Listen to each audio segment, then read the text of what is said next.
siganye era nange mwagaliza ali kulembere mwesi kati ate sincha akyetaaga okunakyali akyetaaga that nga tukyalina ejjajjaawo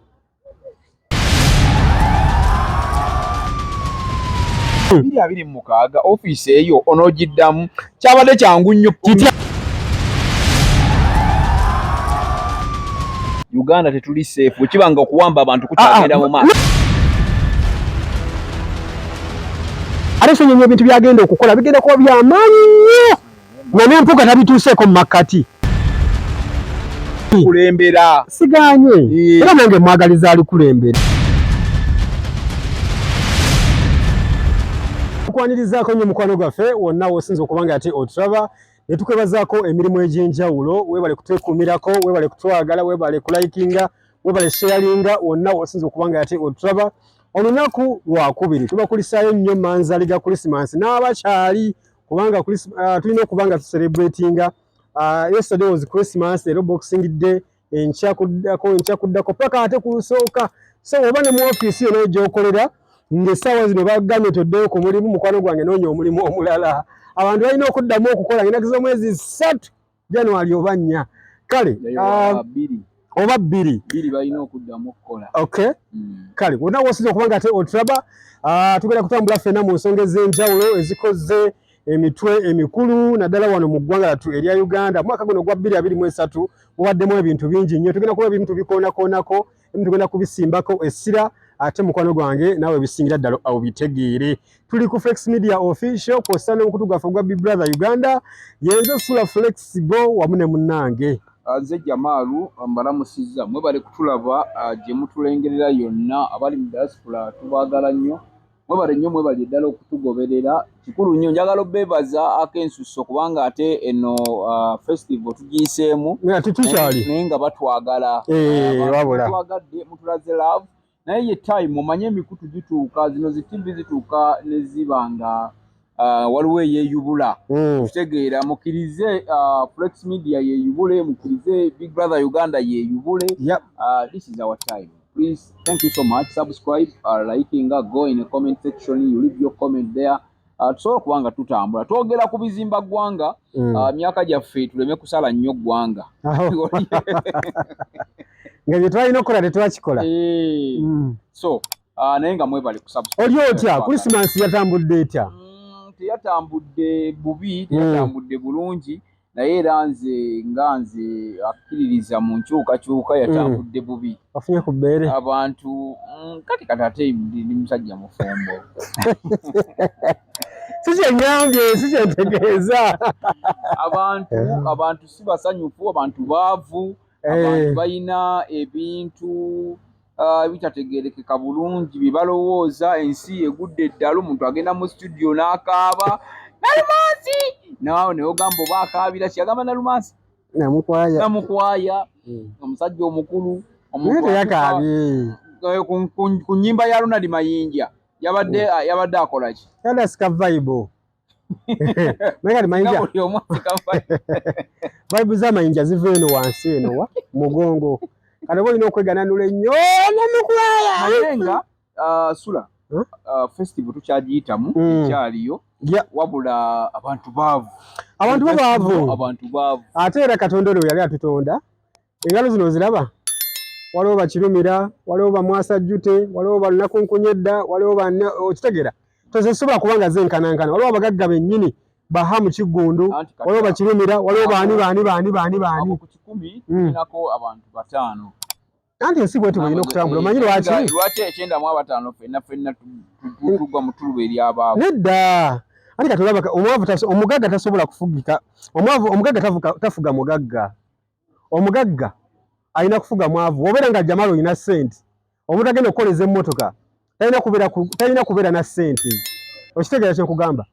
Omuntu agenda okuleetera caayi kalugeze ogenze mu restaurant talina kubeera na ssente kubanga naye aba alaba ng'obusobozi alina omuntu asobola okumuweereza. So mu mbeera yonna nti obeera omugagga omuntu alina okubeera okuweereza alina kubeera mwavu. Ensi bwetu Katonda we yagikola senga tekyali bwe kito nti buli muntu yandibadde mugagga sitegeeza tewandibaddewo yeeguya munne. Okitegeera buli muntu yandigambye ate kati nzigyewo nkolompa emitwalo 3 nga nange nziyina nga nange nsobola okuzeefunira mumbere nenga eno abantu baavu kyo kituufu nenga tetulina kuba mumala mu maanyi kubanga omuntu osookera ku makyalo limu avatera n'ogaggawala so mugende maaso nga mukola tugenda mu mwaka gwa 2024 bintu bingi ebigenda okutuuka mukko yes eyo ensonga enkulu 2023 2024 weeteeseteese otya bingi ebibaddewo ng'omwaka tugumalako waliwo abakyala abazira abakoze erinnya lyabwe mulimu abakyala benagoberedde nnyo mu kwogera kwa mwami Museveni yabadde ayogera era omukyala Lubanga lwa Mindi emyaka 40 gye bakulembedde eggwanga lino nagamba tugibala 40 gyakulembedde kubanga era ekisanja kino ekya wakati kisobola kugamba mutuuzaayo emyaka 2 tuddemu tulonde 2026 omukyala asooka yavuddeyo yabadde akolera mu Daily Monitor n'agamba n'abuuza omukulembeze w'eggwanga nti sebo office gy'olimu osuubira ogiddamu mu 2026 munamawulire no yabadde brave ekibangawo manyi kyekitegeeza munamawulire mulala n'avaayo akola ne soft powers soft power you know power gunne online gyakola nayo yibagita soft powers Sala Kajingo mbu yali akola muki yali mu head of communication ya president akati ali mu PSFCU private sector foundation yansanyusiza nnyo Sala yavuddeyo n'abuuza omukulembeze w'eggwanga n'amugamba nti your excellency abantu waliwo omukyala bamuyita Olivia Lutaya omukyala oyo bakaaba buli ne wetwagala okujja buli wetujja ne katubayo tujja abantu nga bateeka message ku Twitter nga bagamba gwe Sala naawe temwogera kale omukazi oyo nalireetinze message ya president wange Robert Kyagulanyi Ssentamu nenjirireetinga message president we yayimirira n'agamba bw'osirika naawe balisirika kati ku Sala kiyakoze teyasirise ku Olivia Lutaya yayogedde ekintu president yagamba nti yogera kuba bw'onoosirika naawe olikola ki bwe bali baawe ekintu kyonna nga kize olikola ki tulisirika president n'amugamba nti se waliwo omukyala bamuyita Olivia Lutaya omukyala oyo baamusiba mbu ali mu court martial era omukyala yabadde ayogera ng'ateekako tuwulira mbu kati awo nyini we namunyiigidde nga tonnamunyiiga Sala Kajingo ntya yasose n'afuna amaanyi energy eyo gye yafunye nti kati kale president kanti mubuuzi newankubadde medicine kose buli yabadde asose n'akyogerako era awo wennyini yasose n'ayogera ku kya drone n'agamba nti sebo your excellency abazzukulu babawamba era abamu bagenda kulya Christmas nga bali mukomera baagala okumanya kino kikoma ddi era y'omu ku bannamawulire bokka abavuddeyo ne bayogera ku kintu omukulembeze gwanga olwedde ekiriwo ekiwamba abantu wanyiize ng'onyiigira Sala Kajingo nga lwaki omunyiigira kubanga samunyiigidde nnyo naye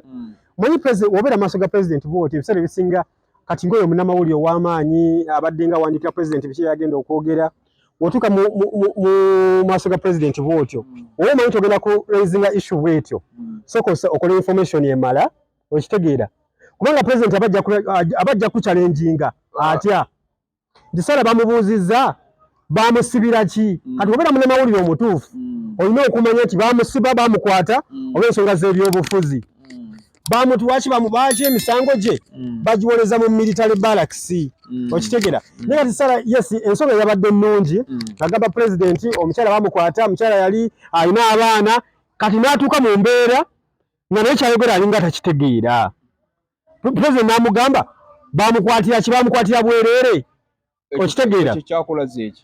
kati Sala kyeyabadde alina okukola kiri kimu omukulembeze w'eggwanga oyinza okubuuza omuntu ng'akugambye your excellency baasiba omukyala bamuyita Olivia Lutaya bagamba mbu bamuteeka mu court martial naye bagamba abantu baabwe talina musango president n'abuuza yaani Olivia Lutaya bamusiba ng'olaba president bode gundi ye communication ye ng'eraga yeewuunyiza tamanyi kigenda maaso mu ggwanga kubanga omukulembeze engeri gye yagizeemu oli omwana nga alaga tamanyi kigenda mu maaso mu ggwanga nti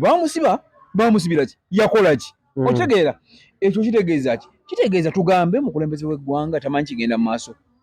waliwo ebimu byamanyi waliwo n'ebimu byatamanyi ebyo bibaawo nensi waliwo okka mu Uganda omanyi security erimu emite erimu gundi nnyingi waliyo iso simanyi piso waliyo miso waliyo biso waliyo okitegera bino gyebiri leka kusoma bintu byabayaye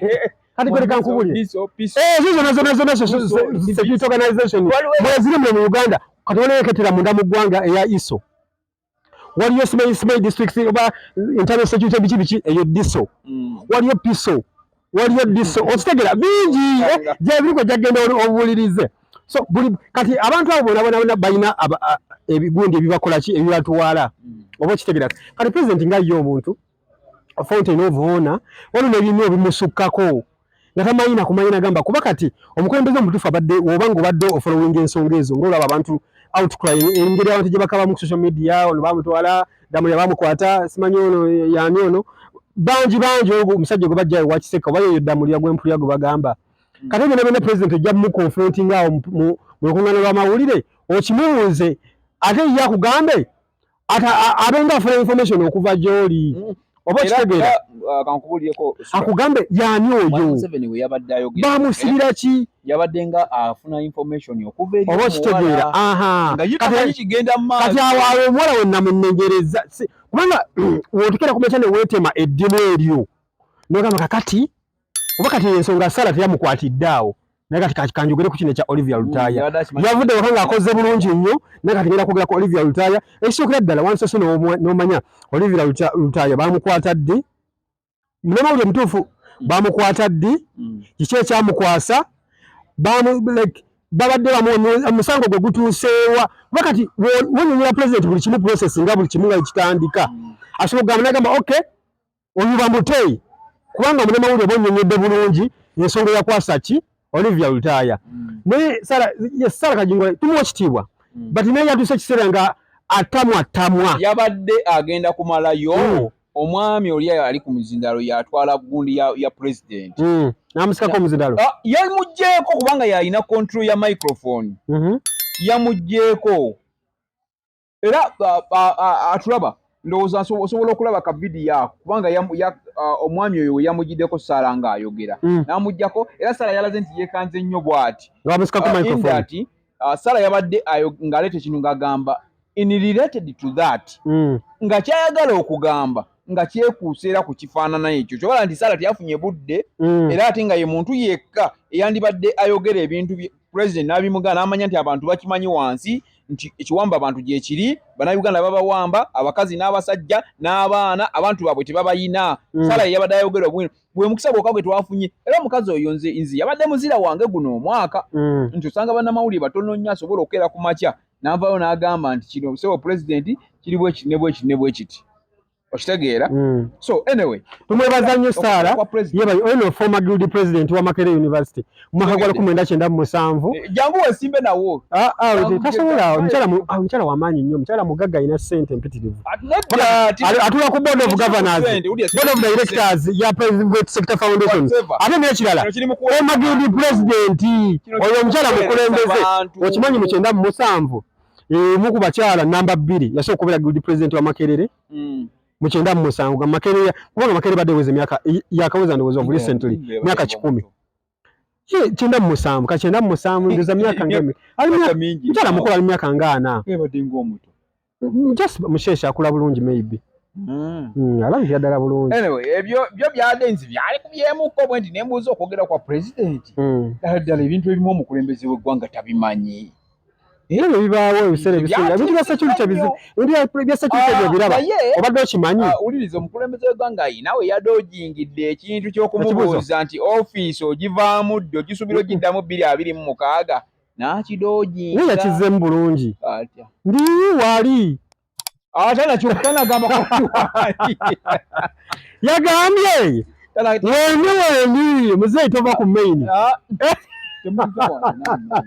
tava ku main ogenda kutukira ku main kola boti kala ni kyekugambye fe balonzi yagambye nti simanyi lwaki mweraliikirira nnyo obudde tebunnatuuka waliwo yambuuziza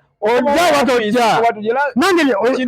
kyeyazzemu nange kyensobola okuddamu lwaki okulidikitinga future nga tetunnagituukamu wayi kati wemutegeera kati munzijeko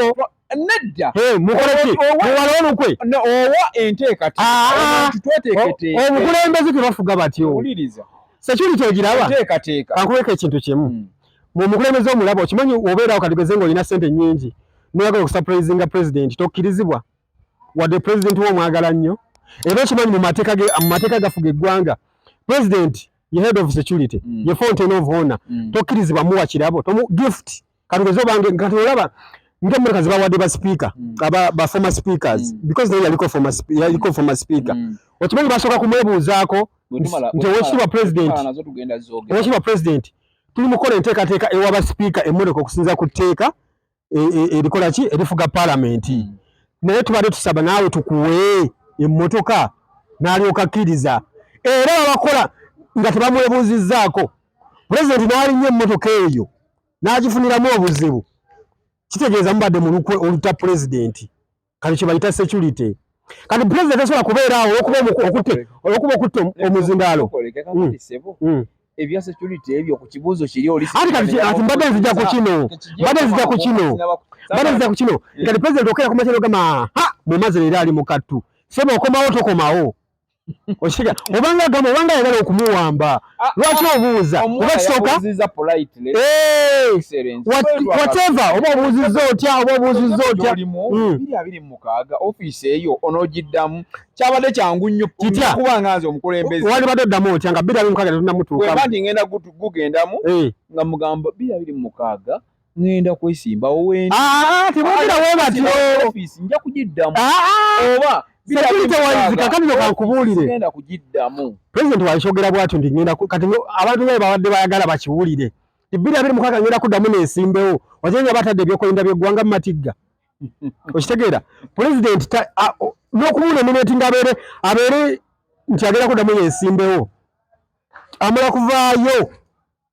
nga ye n'okukola enteekateeka okitegeera kubanga bintu bya mitendera ndisobola kugamba nti kati president leero mufunye omusajja ono atufuze emyaka 4 leero kamubuuza ekibuuzo ekigenda omutuuka ku mutima seba odda oba todda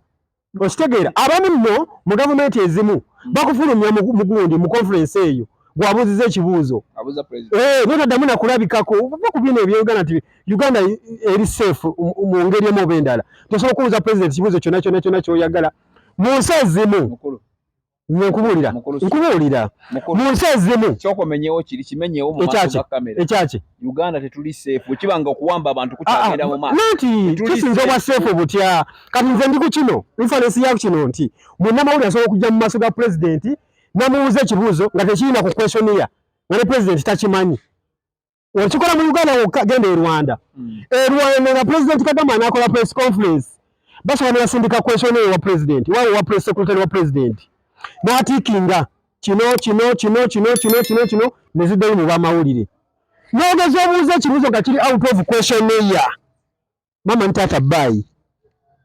osiibulirawo oba oyagala kuwamba ggwanga oba okitegeera so buli byonna by'oba obuuza president era waki president abeera n'abayambi bano ba press secretary okitegeera abamanyi nti ebibuuzo ebigenda okumbuuzibwa byebino kubanga abakulembeze obeera mu ntebe awo naye nga abatakwagala ogibeeremu be bangi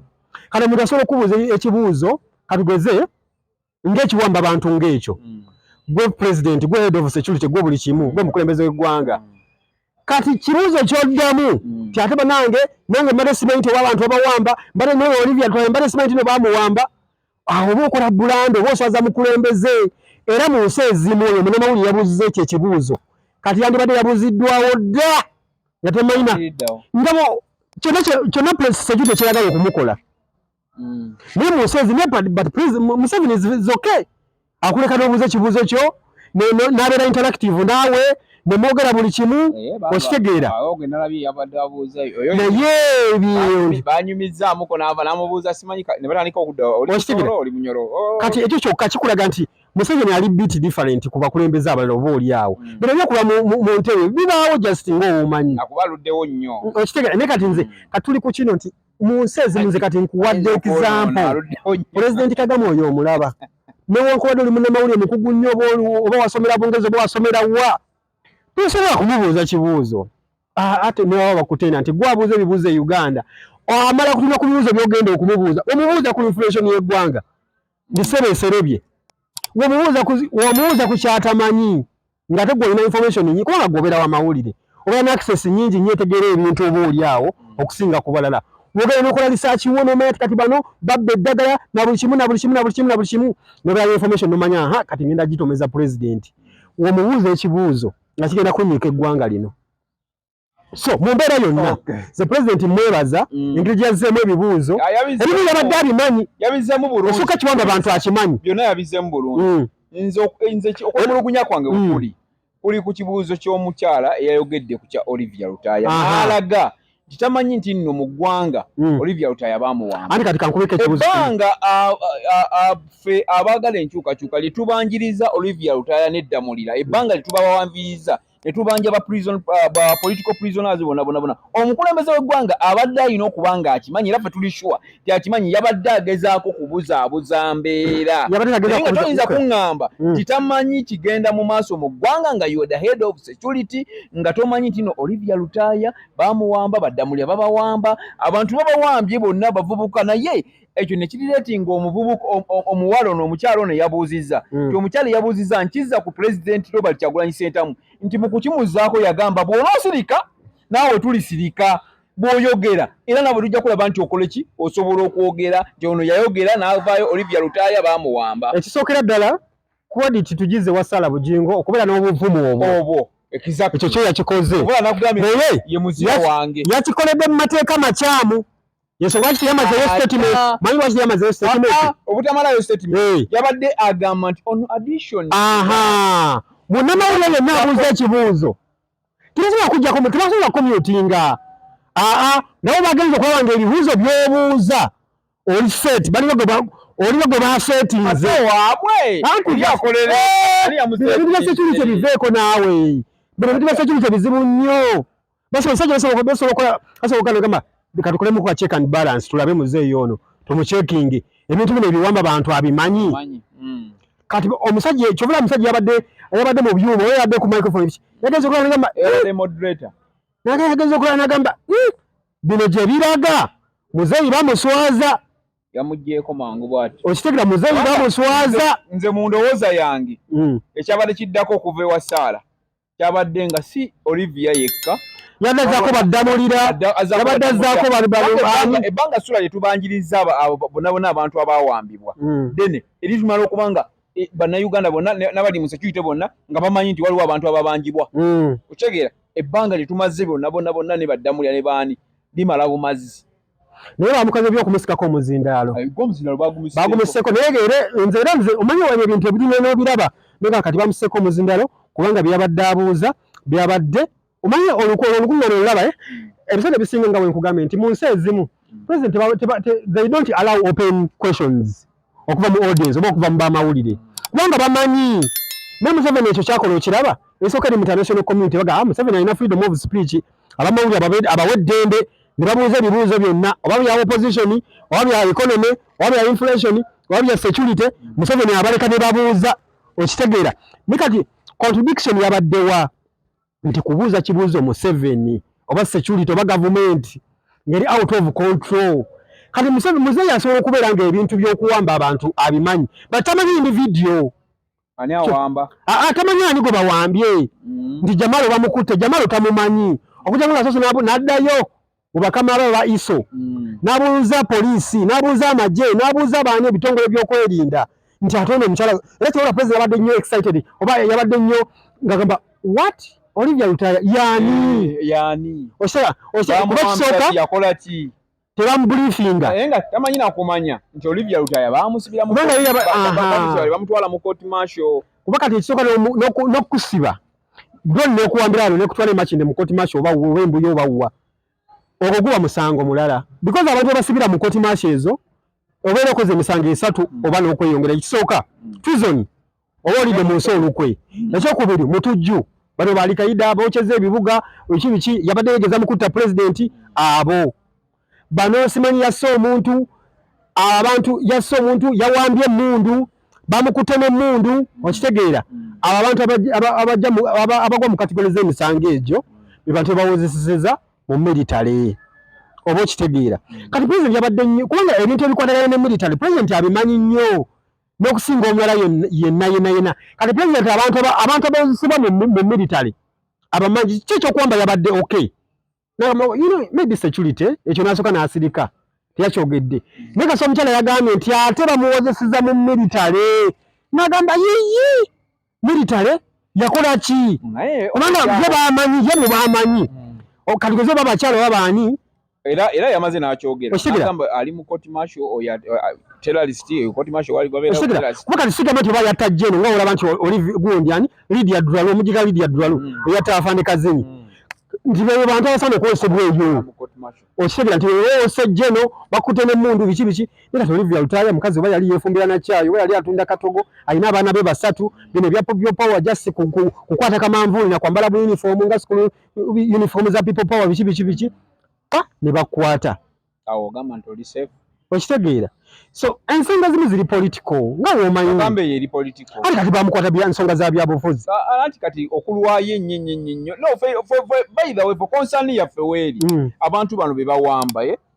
kino kiyambako nti ffe tetuliwo nti tuwakanya gavumenti tukola ki wabula ndowooza mu kwogera kuno bajjemu ebintu bye twogera nti abantu be bawamba mu constitution law babatwale mu mateeka bawozesebwe mu kooti asalirwe amanye nti ngenda eruzira okumala emyaka 2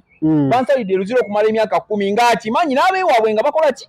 nga bakimanyi eyo ye concern yaffe not kuwamba nti bawambe bantu agende nga tawozesebwa ali mu kkomera eyo tetumanyi oba gyali oba taliiyo oba kikinga olaba president yabadde surprised okugamba nti Olivia Lutaya kikisobola n'okubeera awo nga bonna be bawamba ekirupu kiri nti nga tamanyi kigenda mu maaso kisoboka okitegeera nga waliwo obukundi obw'abamafiya nga bwo ng'ate nga tomanyi nti gwe mwami Museveni nga buli mu kuvumaganya nga bugenda kuvumaganya n'okusula gavumenti kubanga bwo bubeera waawo ne bugamba kati tukole kino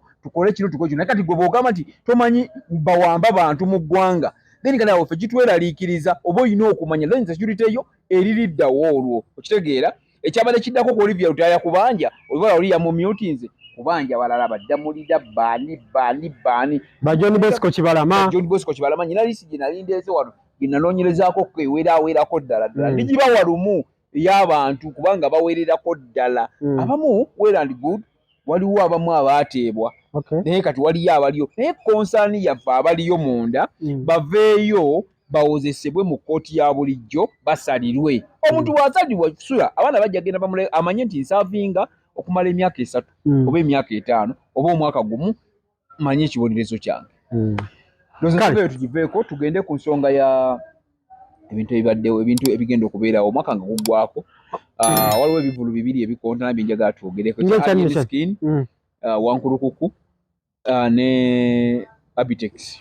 olutalo lwabwe lulabika lukyagendera ddala mu maaso naye nnyina gwe nalabye ng'alinga alweyunzeemu babbalamu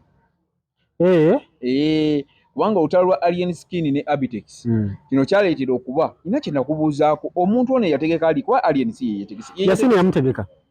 Yasini yamutegese Yasini teyali mukwano gwa bonna bali mu Promoters Association of Uganda naye ng'ali president si Abitex mabegaawe bamugirako awo simanyi anti balina apnet waliwo ne Promoters Association yabatole sempijja bano ate Abitex bamuzzaako oyo Senkulu Mandwa yabatwala amyukibwa ndowooza mwami Kavu Market ne babbalamu abo ndowooza we bati olowooza ekyokuleeta ennyonyi kino Alien Skin okuleeta ennyonyi nanti era tekyakoze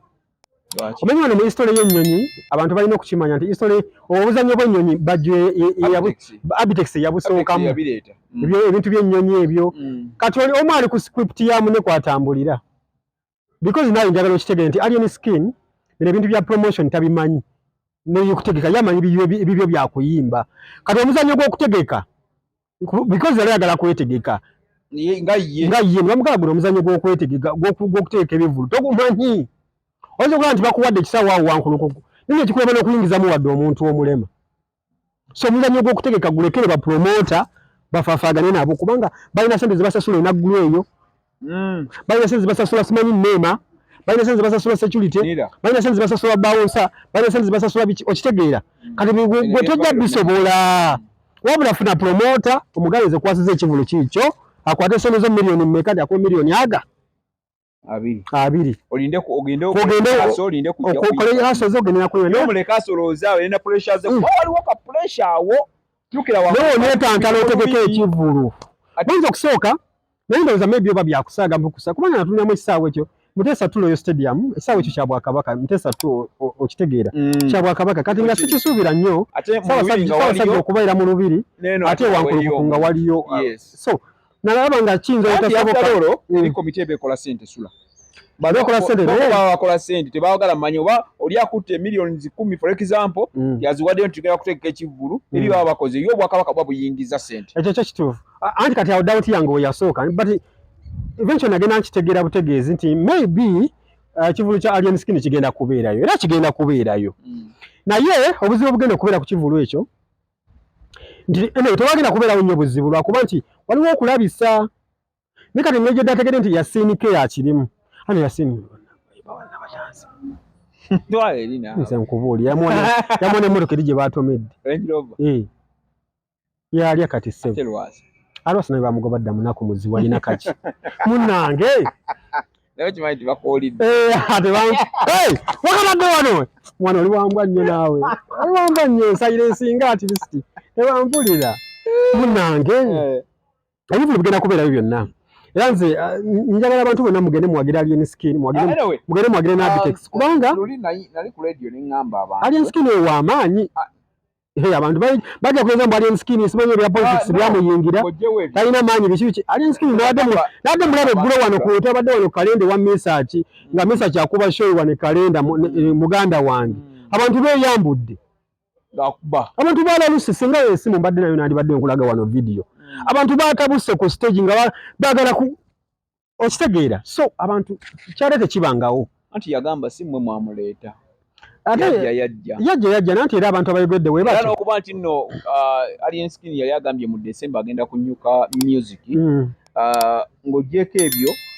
okubeera nga alien skin ayina bookings mpaka mu Gwomusanvu ekyo kirala kisoboka ayina bookings mpaka mu Gwomusanvu kati mbuliraawo engeri omuntu gy'ava mu music alien skin oyo yasooka weyabeera ewaabwe gundi eno gye yava manyi yava eno mu geto zeenenenewa ekansanga eyo nkiwempe eyo sadize eyo kati yasooka n'amastering omuzannyo guno naye omuzannyo guno oba oyala okuwangalira mu industry olina kukola ki namanya nti osobola okubiifinga omuntu ebya beef wadde beef tekyali beneficial mu Uganda yamukolera naye ate kati n'amanya nti kati at least osobola okutegetinga abantu abamu namanya nti kati nina kuyitira ku ani nina kuyitira ku Bobi Wine Bobi balowooza nti bamutya nze sijja kumutya okitegeera kati eyo yokka yamustandingisa out nabeera nti oyo alien skin anulule oyo mwepankirako oyo omwana oyo yaddukana abuuka ne kabanga lya poliisi so ebyo obuntu nti oyo yajjenga akola obwo bannayuganda batandika kugamba alien skin w'amaanyi muveeko alien skin omwogera nako oyo yajja MC kati ku stage oyo yagoba sandaliyani ku stage oyo yagwa kusanga n'ogamba soke mujje ono si yatwogerako aweebwe ekyemisana awo ennyimba eyandeni ne bakalagata emboko zo nga 12 ku lubuto n'ogenda kati alien skin ebyo tebyaliwo wano mu Uganda abantu babifingira manyi bife yalingawo Chameleon Bebe Kulu Bobi Wine bwakwefumita buso simanyi gwe mukazi wo simanyi radio yamwagala simanyi omukazi wo Munyarwanda simanyi gwe mukazi wo ayagala ekikazi ekikadde eyo bife yalingawo eyo yali ekuze ssebo ng'ekulidde eddala ya Bobi ne Bebe ate yali bifu naye yatuuka ekiseera negowinga personal abantu batandika kutagetinga kulumba family okitegeera kyobala Bebe Kulu yamukosa nnyo eyo bifu naye Chameleon yajja n'agyeyungako omanyi Chameleon yawamba buwambi ayagala wala ekikutte wabuukira kale ate Chameleon oyagiyingira ate n'agyonoonera ddala kubanga Chameleon eyo yalangira ne Bebe Kulu nga yazaala omwana ebweru yazaala omwana mu mukozi we yalaze omukolerako ewaka omukazi yali Munyankole n'amuzaalamu omwana oyo Sali oyo Endrick oyo Alan Endrick okitegeera kati nno Bebe Kulu Bebe Kulu yali yasirika dda ng'oyo omwana yamukweka ng'ali eyo mbalala eyo wansi nga tamwogera Bebe Kulu atikiza baana baziwona bokka Chameleon lumu abaali ku kivvulu sijjukira bulungi wekyali ne Chameleon gamba oyo musiru talabira na baana bazadde alina omwana yazala mu mukozi w'embalala then and then Bebe Kulu yaddukirawo misinde paka mbala n'ajjayo omwana n'amutwala ku ssomero Kawempe Muslim n'asomera konti omwana bamugobayo ng'akapolinga oyo mwana bebe kulu oyo ala n'endwiki ndabya bebe kulu ne bamugobayo Kawempe ng'akapolinga okitegera kakati bebe kulu tuba tuli ku kivulu bebe kulu bino ebivulu bye yakolanga Egaba Beach tuba tuli Egaba Beach ndoza I think it was 2015 ulusooka omwaka yali boxing dobe yali ndoza wayisooka omwaka ebivulu bye yakolanga kivulu kibeera Egaba tugwere Egaba bebe kulu n'ayita Alan ku stage n'amwanjulira eggwanga nga omwana we atandise okuyimbayimba awo ayimbye akayimba Bbundu n'obuyimbayimba awo obulala agenda mu gundi muki atogamba oli mpozi Alpha ndiku Alan Endwiki omunyankole anti Alan kata bebe kulu yali yamwegaana ng'era embalala ewaabwe mama yamutuma erinnya bya Mukama okitegeera bya Mukama kati bebe kulu awulira ensonyi ng'aswalaga omwana wange n'addamu n'agamba nti mwana we n'akkiriza nti mwana we era mwami Bidandi n'atumba omwana we n'amugamba oyo omwana we ye Sali okitegeera Sali Hendrick era okitegeera era mbazi mpanvu njajinnya lubu nga tuli ebimu mbasagala byogera ku mpewo nga bino byenjogedde fact byaddala bebe kulu okwanjula Alan Hendrick yamwanjulira ku kivulu Egaba 2015 n'agamba oh ladies and gentlemen this is my son mwana wange omukulu yono era n'amugwa mu kifuba n'amuwahaaga era Alan oyo n'ayimbira taata wa kayimba ka bebe kulu n'agamba dad this is my best song mu nnyimba zo zonna z'oyimba waliwo kayimba kayita baby mugambe kayimba ka bebe kulu so Alan ne bamuwa microphone n'ayimbira taata wa kayimba n'agamba this is my best song era nkakuweereza taata wange nkwagala nnyo weebale kunnyanjula eri y'abantu awasaba ne tukubaawo story bebe kulu atwanjulidde omwana biki era okuva olwo n'amusembeza kati mwana seba alina abaana babiri kati bebe kulu jjajja mulamba jjajja w'abazzukulu ewe tuvaayo basipiika babawadde emmotoka eggwanga nga liri ku buzibu okitegedde ensonga y'abasipiika omanyi kati nze awo kasa kikolagana politics awo gwesirikawo ensonga ey'abasipiika Sula nze nyina ebintu bingi nnyo bye neewuunya ate okubeera munnamawulire munnange kikuwa enkizo okunoonyereza ku bintu ebitakukwatako omanye okitegeera kubanga ebiseera ebisinga tutya nnyo okujja mu kamera ne twogera ebintu nga tolina facts naye buli wayogera ekintu ng'olina facts omanyi kwokijja nyina gye mbadde ntambula eyo gye mbadde ndi ndowooza anyway andaba osobola okulaba ninawe olina kuba ekifaananyi osobola olaba ekifaananyi ky'ekinnya ekyo ekyo kiri ng'ovudde Kosovo ogwo omwala ogwansi Bambi ogwo omwala gwe gwansi Bambi ogusalamu bwe guti ne gugenda simanyi gye gugukira naye nga Kosovo n'okkirira wansi oba erusaze baazibawo bazibyewo okumala emyezi 3 ekkubo balizibye wabula baasima ne baleka awo tegeera olwaleero bw'okera ku makya n'okwata emmotoka millions 600 zibabawadde ba former speakers aba parliament buli kisanja abaaliko babawadde emmotoka 4 millions 600 za sente mmeka ezo obuwumbi 2 mu millions 4 otegedde kakati obuwumbi 2 mu millions 4 Sula flexible njagala nkubuulire bwe baba bakedde ku makya ne bakola oluguudo nze Salama Road simusulako era simubeerako Salama Road bwe baba bakedde ku makya ne bakola oluguudo okuva ekibuye ne balusazaamu mpaka Munyonyo tesobola kumalawo buwumbi 2 ate njagala okuzzaayo olutambi abakulu be bawadde emmotoka abakkiriza emmotoka ezo however much nti musiimibwa mwakola naye mubeemu n'omutima ogulumirirwa eggwanga gwe olukaga lw'okwata abantu bo oba kale si bajja kuba baana bo wadde ba kika kyo oba baani bajja kuba mu mikwano gyo nti onooba owulira bulungi okufiirwa omukazi nakugamba buli lunaku tufiirwa abakyala babeera musanya tufiirwa abaana oba abakyala abazaala 7 buli lunaku mu Uganda kati bala buli wiiki babeera bameka kitegeeza ojja kuba ozanye paati nnene nnyo naawe eyatodde emmotoka ezo nga gavumenti obuwumbi 2 mu millions 4 ezo sente zikwate oziteeke mu ssanya buli we bazaalira abakyala we bazaalira gye bafiira nga bazaala ezo sente zikwate ozitwale erusaze omalirize omwala ogwo ezo sente zikwate ng'ani azikwata waliwo ekkubo lino waliwo ekkubo eddala ebbye nnyo ng'ani azikwata oliko bawadde emmotoka siko bawadde emmotoka nga tonazimuwa olwo very sure nti waliwo komiti waliwo akakiiko akayisizza emmotoka yaabwe bakatubawe nga wasoose okwogera n'ogamba nti pulezidenti agenda n'asayiningako abantu bonna abalumirirwa eggwanga wate sente ezo obwonge bubiri obwo kwezo sente tetubaliddeeko kuliko amafuta kuliko labirira kuliko osasula driver after 5 years bagenda kubongera endala kati ebyo byonna mukola byaki eggwanga nga terina emyaka egyo tewali malagala waliwo agenda okugivugamu ndowooza kale waliwo basipiika baffe benalabye nga bakadde tebakyalina byonna kuba kale ezo sisi nalabye sisi mbeka 8 emmotoka sisi 8 ndoza 5 ziri mu 5 nsamu something like that naye muganda wange era emmotoka 5 lusanvu juga zero mileage tevugwangamu kati nina basipiika wange waliwo sipiika bamwitaani Mama Rebecca oyo akyali mbooko sekandi oyo akyali waliwo bali eri benalabye betutamanye na kumanya ate sebo tana sekandi akyali mbooko naye namakuba nalabye babadde nga babadde bana be bawadde emmotoka ngamba nga ndaba mutuufu tasobola na kugivuga alaba mulwadde ayebye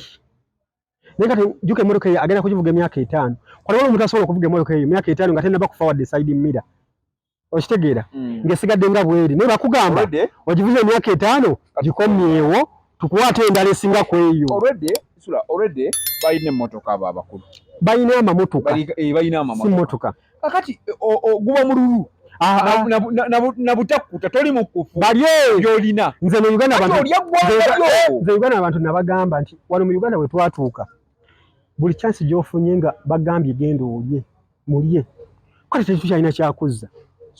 bantu balye abapipa pawa mulye ssente we zibaawo nti zizze bya ssente tebanazirira makomera asibu ate bonna basibe okitegera so basibiika oba baba wadde emmotoka abagenda kuzivuga emyaka 5 baddemu bakomyewo bawe endala bagenda kusasula display ba driver bagenda kusasula bazikolamu amafuta ga bwereere n'abavuzivuga n'obukuumi na security na buli kimu banange mulye kuba kati twogedde tukooye enguudo zibeeramu zirimu ebinnya tugenda amalwaliro omuwala oli gwe tugambye ono omukyalo Sala Kajingo yasookedde ku kyanguudo n'agamba ow'ekitiibwa your excellence wano mu Kampala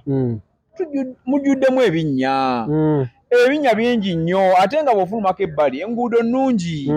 naye ekyo kitwetedde okubeera nga buli muntu wagenda ku Twitter batuuse netukolamu comedy skits ebinnya byetulina mu nguudo okitegeera ate saategedde we yakomekkereza naye nga yakyogeddeko ekyebinnya nze bamukoze bulungi omukyalo oyo omusikako omuzindaalo bamafiya abadde alina byagenda okwogera nga tubiyamba naye nga we nakugambye nti bali ababadde munda oyo kati mutume alinga omutume agala kwokesa pulezidenti balabuse naye we tudda ku kyaba sipiika okubawa emmotoka ze babawadde zabwerere asikkiriziganye nakyo olina okukkiriza nti amateeka bakiisa fayini bavuge bagenda vuga emmotoka zaabwe naye ffe abantu okyali ku mmotoka waliwo ensako ebaweebwa kati ebyo byonna naye nze ate naye kati waliwo omuntu omu gweŋŋamba katugeze nga sekandi yali sipiika vice president simanyi deputy speaker simanyi biki ebyo byonna balina okukuweera zigundizo ensakozo n'amamotoka kati banatuuka okuba ba deputy speaker ate yali muzibu nnyo palamenti ya sekandi yali nzibu nnyo palamenti yalinga ya 6 palamenti y'omukaaga eyo ey'okutaano yalinga akola byakola kati amaanyi agasinga obungi yagakolanga eri ng'akyali speaker ng'ali speaker kati agenda okudda kuba vice president nga asensebuse ng'anafuye ng'ate okwogera tayogera kiba yagamba nze simala googera era nga tayogera okitegera naye nga wano mu knowledge asaza nze omusajja yangamba mukwano gwange ali mu gavumenti yangamba wano mu Uganda tulina abantu abalina amagezi nga newakola bukozi bwati atonnya amagezi naye nga tujja kumusanga ng'ali ku TV ayogera naye nga wowe osobola okumulaba ng'ajja bamukwatiridde naye olutula mu katebe bw'ati nomwana muzeeyi kakati kino kye kirina okukolebwa. My God, kati omuntu oyo omu yafa Bambi, yali gavana wa Bank of Uganda, Emmanuel Mutebire. Yagamba oyo omusajja titulaba nti yali alwadde nga bamukwatira namukwatira okujja omukola kyo omuveetinga okuddamu okumuwa ekisanja kino kye yafiiramu. Naye bagamba nti waliwo mu kutambula yali yayebye naye ng'olutula mu ofiisi bw'ati wepala buli kimu asaza kisaze. Okitegeera buli kimu ng'asaza kisaze ng'ayinza okutambuza eggwanga economically nga buli kimu kiri okay. Naye ng'ate nga basobola okufuna abamukwatiriye no we bati ng'agenda ggwa naye nga nene obwongo buyiga buyisi kati ekimu ne sekandi omulaba nga tasobola kuvaayo zino public rally mbw'ayogere naye nga magezi nga musajja w'amaanyi nga musajja mugezi nga tayogera. Okitegeera kati olaba ekimotoka ekyo ekimotoka nze sigaana babawadde bakoze batya naye ffe toyinza kunzikirizisa nze nti era sijja kumatira olw'ensonga ensako gye babawa nnungi. Esiru baba bakyafuna omusaala mvereshu biliyoni za sente ze bafuna. Sente ezo zisobola okukola obuguudo buno busababu zo Kampala. Ani bavunaanyizibwa ku nguudo. No komiti eri kwate sente batwali wa president signing abafumirirwe parliament bannange wano mu Uganda tekyali alumirwa ebyokulumirwa biri Rwanda tebiri wano abagala enkyuka mpozzi gavumenti ezinaddako bwe bayinza okuluna ati nabo sikisuubira nti babanaalumirirwa. Bino by'omuntu by'obufuzi birala nnyo omuntu asobola okusuubiza nagamba era ffe tugenda mu buyinza buli muntu agenda kulya nga chapati buli breakfast n'omugaati. Bwe tugenda mu buyinza buli muntu agenda kutambula kyere ngano tugyekolera omuntu ayinza okusuubiza nga tanajja mu buyinza naye ageza bukwate mama ageza bukwate bwati ndi obuyinza omusajja yakutte obuyinza ojja kuwulira ate Museveni kalekaleko tegeeza okugamba Museveni kalekaleko nebyakozeewo naye kati ate abeegomba okukwata omukwasa obuyinza ne bageza bagamba nti bannaye kale tubawadde obuyinza mukwateemu basooka ne badibaga kubanga ekisooka tebalina knowledge yonna etambuza ggwanga bonna abaagala okujja onsaasire ndina mulalu tebalina knowledge yonna etambuza ggwanga basooka ne badibaga awo anti baagala bakole nti be basinga bannayuganda babalabi bagobya abamu abalina managerial skills bagamba nti mumwabadda abali mu nguudo babagobye bayingizizaawo abaabwe badibazaawo ebyo bifudde bagenze mu education education yali yajjula Banyankole abo mubagobe bonna tuleeta abafa Abaganda oba Abanyoro oba Abakiga oba Abateeso mugenze eminensi bali incompetent ebintu tebabitegera babyonoonye ogenda kulanga buli kimu mukidibaze nga tekifu nnyo. Obukulembeze Mandela president omugenzi wa South Africa alina quote ya quotinga ng'ategeeza yali alireetinga kuba Africa abaddugavu nti buli w'obeera nga tosobola kwerekereza osobola okubeera nga ofiirwa ekyandibadde kikugattako. Buli w'otasobola kwerekereza osobola okufiirwa. Yakikwotinga waliwo obutabo bwe yawandiika awo naye nja kanoonya next time nja kuleeta akatabo ako erinnya lyako kubanga ntuta ebbanga. Bw'aba omusajja oyo be bamu basajja mu Africa ababadde bagobererwa n'abatunuulirwa ne liisa ejjogi. Olwaleero bw'ogamba nti nno obukulembeze obuddako nti nabwo bugenda sooka kudibaga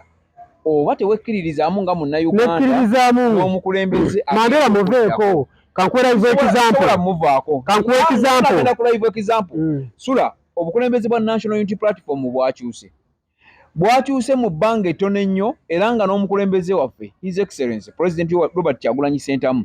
yakedde ku makya n'akola ekintu ekyabadde kitasuubirwa okukyusa leader of opposition. Buli omu kye yabadde asuubira nti Honorable Mpuuga agenda kuwangaalako amaleko ekisanja kino. Honorable Mpuuga yalupulesingiddwa Honorable Joel Ssenyonyi era ne Honorable Mpuuga n'avaayo n'agenda mu ofiisi endala nga naye ofiisi gy'agenzeemu nayo nnene. Kino kitegeeza ki okubeera kamisona nnene okusinga leader of opposition soka tukirekeyo bannene oba si nnene. Obukulembeze bwonna obwa National Unity Platform wabulabye nti nno omukulembeze kati golowooza Kyagulanyi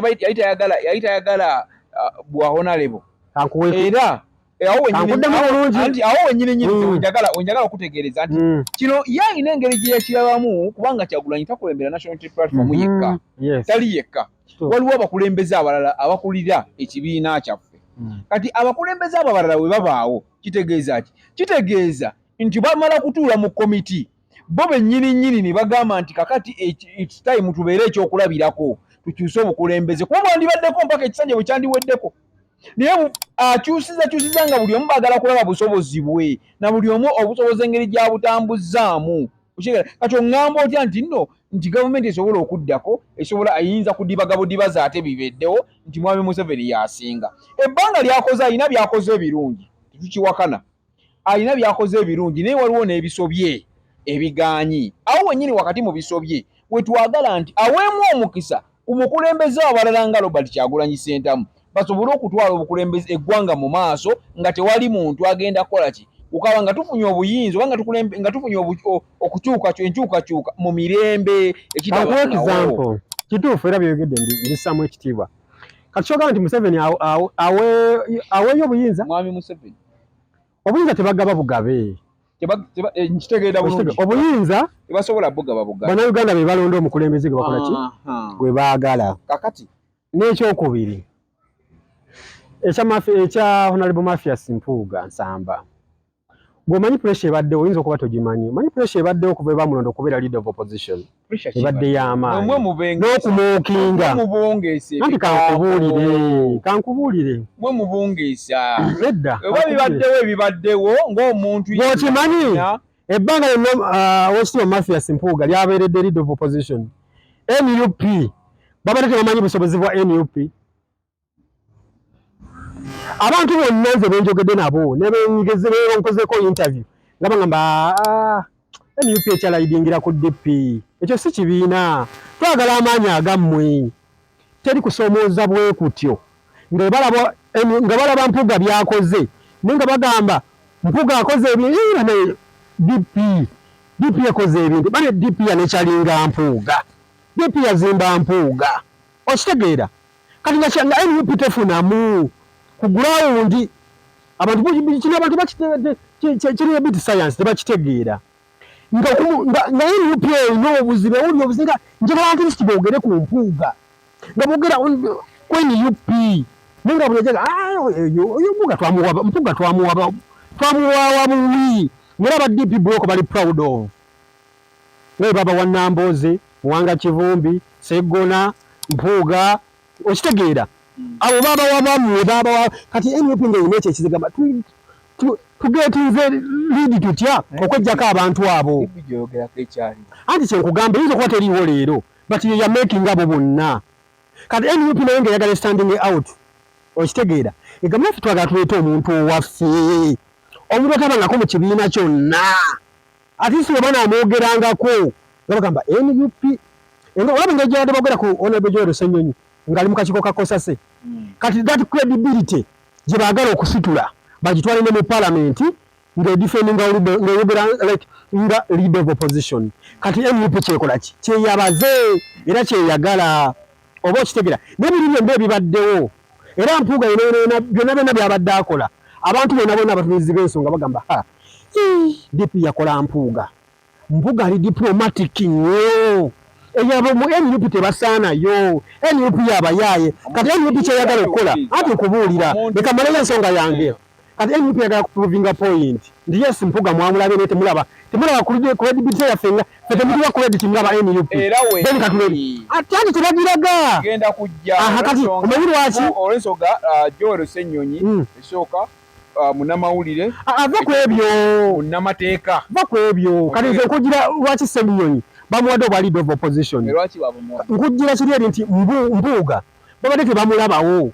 abantu bonna batumizi b'ensonga ne mu gavumenti ne baspeaker bonna babadde balaba Mathias Mpuuga nga mulaba ng'omuntu wa DP kubanga diplomacy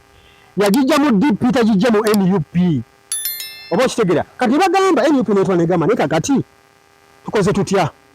twagala naffe tufune credibility eyo nga tusinisa omwaffe omwana waffe nga Kiyingi Benja nga tumanyi kyabeerako mu kibiina kyonna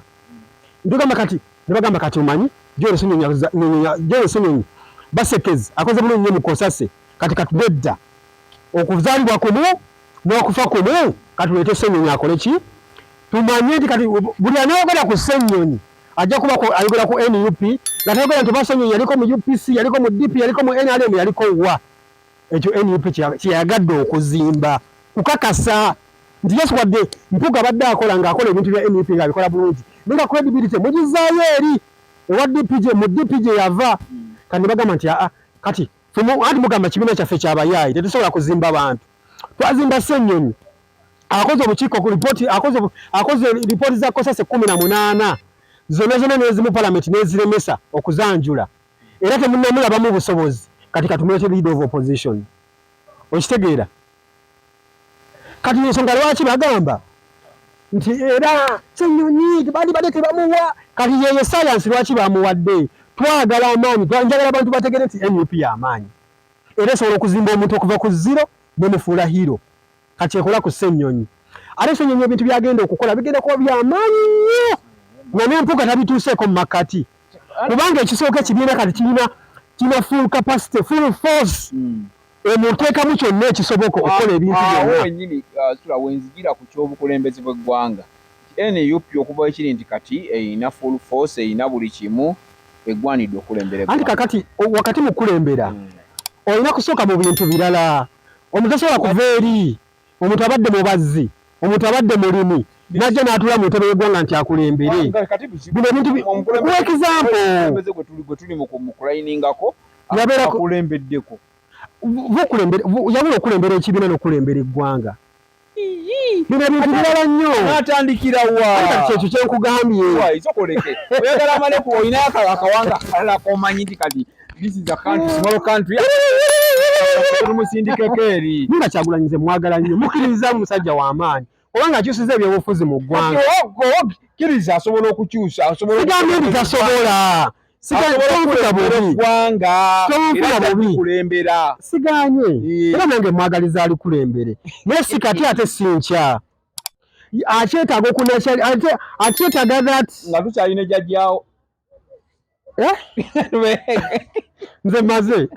weewala abafere leka nkwanjuli Ham Connect UG ye kampani egenda okufunira omulimu ebweru w'eggwanga. Tulina emirimu egy'abawala n'abalenzi mu mawanga nga Iraq, Saudi Arabia, Iran, Bahrain, Qatar n'amawanga amalala mangi. Wano ku Ham Connect UG tutunda n'okugula emmotoka ssaako ne airport taxi. Gwe omwana ow'obuwala olina passport oba tolina, jangu ku ofiisi zaffe. Ham Connect UG emirimu gy'abalenzi nagyo tugirina nga ba security guards, ba cleaner, ba housekeeper. Gwe ayagala okumanya ebisingawo tusange ku FB Tower Building ewa Bakuli room number C03 oba tukubire ku namba z'essimu zino noti 75939386 ne noti 7551559193. Ffe aba Ham Connect UG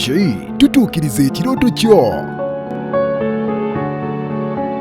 Onoonya ekifo eky'okuwummuliramu nga kirina spa ey'omulembe omuli sauna, massage ne steam bath. Ffe aba Nina Guest House tulina luumu eziri self-contained nga nnungi nnyo. Kosta ne restaurant erimu emmere empoomu eya buli kika. Gwe anyumirwa omupiira ne pool table jangu buli kimu weekiri. Parking ey'obwereere, security ennungi nga ne privacy y'abaclient baffe yankizo nnyo gye tuli. Tusangibwa ku Hoima Road e Namuŋŋoona nga waakava ku Toto okumpi ne Gombe SS. Tukubireko kati ku noti 7591644215 oba noti 761489 noti emu noti 4. Nina Guest House, a home away from home.